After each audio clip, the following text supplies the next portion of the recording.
Hey everyone, this is Max here with another video on Princess Connect.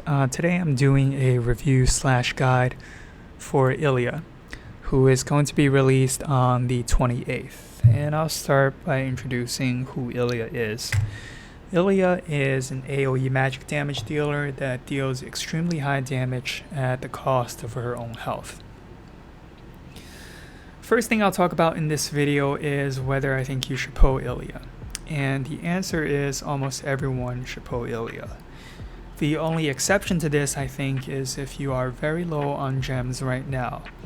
Because in about 2 months' time, Global will also have Summer Karu, who is a limited character and among the most important characters to get in the first year of playing.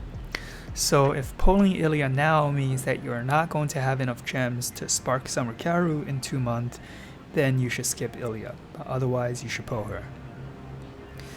So now I'll talk about what Ilya does and why I think everyone should pull her, starting with her skills. Ilya's skill 1 buffs her own magic attack and then also causes large single target magic damage to the enemy that is closest to her. This skill causes magic damage to Ilya herself, which is equal to her own magic attack. The amount of self-damage that she takes can be reduced by her own magic defense and also blocked by magic shields like Yukari's UB. The amount of the buff is smaller than Kyoka's self-buff, but the attack and skill multipliers are the same as Kyoka's Eye Slants. So you can kind of think of it as basically a combination of Kyoka's skill 1 and skill 2. Ilya's skill 2 deals large AoE magic damage within 600 range of her own position. Again, this skill will cause Ilya to take magic damage equal to her own magic attack. The multiplier for her skill 2 is a little bit less than her skill 1 because it is AoE. In terms of the range on this skill, a normal Ilya team against a normal defense team lets Ilya's skill 2 hit all frontline characters, but generally not the midline characters. Now, because the range on this skill is based on Ilya's own position, it's 600 within Ilya's own range. You can use techniques like using a Rima tank and having Ilya in second position to extend the effective range on this skill. With Rima tank and Ilya second, for example, her skill 2 will cover all front and midline characters. Finally, we have Ilya's UB. Her UB is a high damage AoE magic attack where Ilya will jump to the enemy that is closest to her and deal AoE magic damage within 250 range of the target that she jumps to. At the end of this UB, she'll return to her original position and also restore her own health. In practice, you can generally expect Ilya's health to be restored to full after a UB. The damage for Ilya's UB is really high. I want to emphasize this because, if you want a comparison, Anna's UB, which is also AoE, hits for about 60% of the damage that Ilya's UB will do, while Kyoka's UB, which is single target, does about twice the damage of Ilya's UB. And the range on this UB is also pretty good, despite it being only 250, which sounds like a small number, but it's 250 from the target that she jumps to. You gotta remember that. And if you want an idea about how much is 250, it's roughly the distance from Pudding to Shinobu. So this means that when you run Ilya up against the defense team with Pudding as their first tank, then Ilya's UB will hit Pudding, all frontline characters, and all midline characters up to Shinobu. Now I've put Ilya's skill rotation up on the screen, but the thing to note about her skill rotation is that Ilya uses her skill 2 twice within the first 4 actions from the start of combat. And this, combined with her fast TP charge, thanks to the fact that she damages herself, allows Ilya to use a chain of UBs and AoE skills to quickly take out defense teams that are heavy on frontline units. Now, before I talk about Ilya's performance in PvP specifically, I do want to mention one thing about Ilya that's kind of special to her. With most other types of characters, Kyoka is a good example, or Arisa, you can use them at 3 stars, even though at 5 stars they're obviously better. but with Ilya, it's a little bit different because she damages herself with her skills, and quite frequently at that.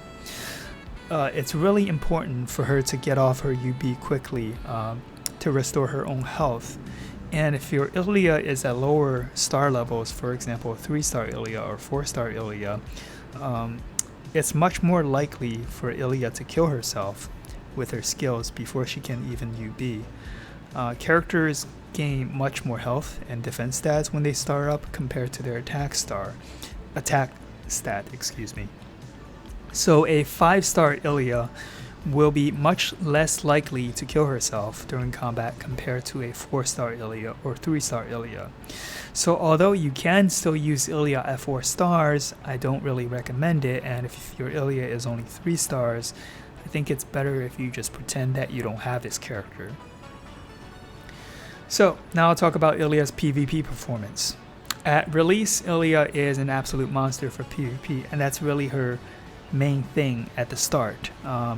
Her release completely changed the PvP meta, making it into a kind of rock, paper, scissors type of environment, where if you try to defend against Ilya, you'll lose to other teams, and if you try to defend it against other teams, you'll lose to Ilya.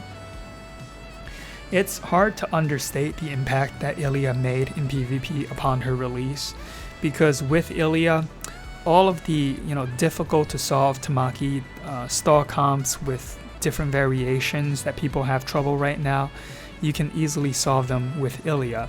And Ilya also, for the first time, allowed free-to-play players to have her to basically stand on an equal footing with the heavy spenders that made full 25-star defense teams early on in this game. Due to Ilya's heavy AoE damage, she is really good at taking out defense teams that are packed with frontline characters, and as I mentioned before, the Tamaki stall team, which is popular in the current meta, is a prime example of the kinds of defense teams that Ilya can easily tear apart. After Ilya's release, you'll quickly see these Tamaki stall teams basically disappear from the arena meta, although they'll still show up, I think, from time to time in the Princess Arena as a hidden team. To use Ilya for PvP, you'll generally want to pair her with TP chargers, and again, this is because she relies on her UB to heal herself back up after she's damaged herself with her skills, and so you really want her to UB as often as possible. If Ilya can't UB quickly enough, she'll just end up killing herself. The most frequent TP charger that you want to use with Ilya is Saren, although Yukari and Yuki are also sometimes used. Saren is the best character to pair with Ilya because she is the only character that will consistently and reliably charge Ilya's TP throughout a fight. Meanwhile, with Yukari and Yuki, although you can control who they TP charge at the start by adjusting the positioning of the characters, once a fight goes on for long enough, it becomes really difficult to predict who exactly they'll charge. And a classic example of an Ilya team would be a tank in the first position, either a tank or Monica in the second position, followed by Yukari, Ilya, and Saren. And in a team like this, Yukari will charge Ilya at the start of combat, then Saren will charge Ilya on her second action, and at that point Ilya's UB will be ready, and this is because she gains TP faster than other characters because she damages herself. So after Saren charges Ilya will use her UB, and then Yukari's third action, which is again a TP charge, will go back onto Ilya because Ilya would have just used her UB, so her TP would be the lowest at this point. This combination allows Ilya to quickly use a chain of UBs and her skill 2 to take out the front line. And Tamaki, for example, will generally die to this combination before she can even use her own UB. Outside of being tied to Saren, Ilya teams are fairly flexible, so you can fit her into many different types of offensive compositions. For example, you can replace Yukari with another DPS and just have Saren charging Ilya only.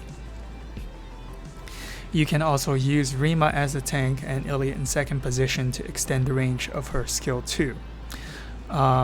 The exact teams that you'll want to use kind of depends on what exactly you're up against. Now that I've talked about Ilya's PvP performance, I'll move on to CB. Ilya is an important character for CB for a long time. After the release of Summer Kaoru, when it becomes standard to have one magic team and two physical teams for CB, Ilya will be sort of a common character used for the magic team. And she will continue to be used for CB until the release of Christmas Ilya, which doesn't happen until the end of the second year. And this makes Ilya one of the longest serving characters for CB, actually, among all of the characters available. When you use Ilya for CB, she is generally used as a tank for the magic team. And as with PvP, it's really important for her to be 5 stars if you want her to serve this role. Now, I should say that Ilya won't be used in every magic team, but the vast majority of magic teams will use Ilya as a core member. The reason she's not used in every magic team is because sometimes the boss just does so much damage that Ilya can't really tank it without killing herself. In CB, Ilya's damage is comparable to Kyoka, although you gotta keep in mind this is AoE damage, so again it kind of illustrates why Ilya is so broken for PvP when she was released.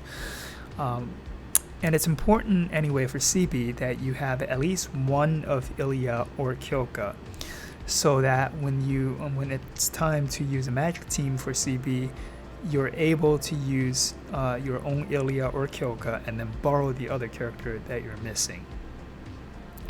So to sum everything up, Ilya is a very strong character for PvP for a couple of months and an important character for CB for more than almost 2 years. However, because Ilya is a permanent character, this means that you do have a chance of getting Ilya later on, even if you skip her now, and if you wait long enough, you can even farm Ilya from scratch. That's why I suggest that, if you can't ensure a spark for Summer Kaoru in about 2 months, you should skip Ilya now. But that said, considering how strong Ilya is for PvP in the first couple of months, and also her longevity in CB, my advice is to pull Ilya if you can afford to do so without jeopardizing your ability to get Summer Kaoru. So that is all for this video. Thanks for watching, and I will see you next time.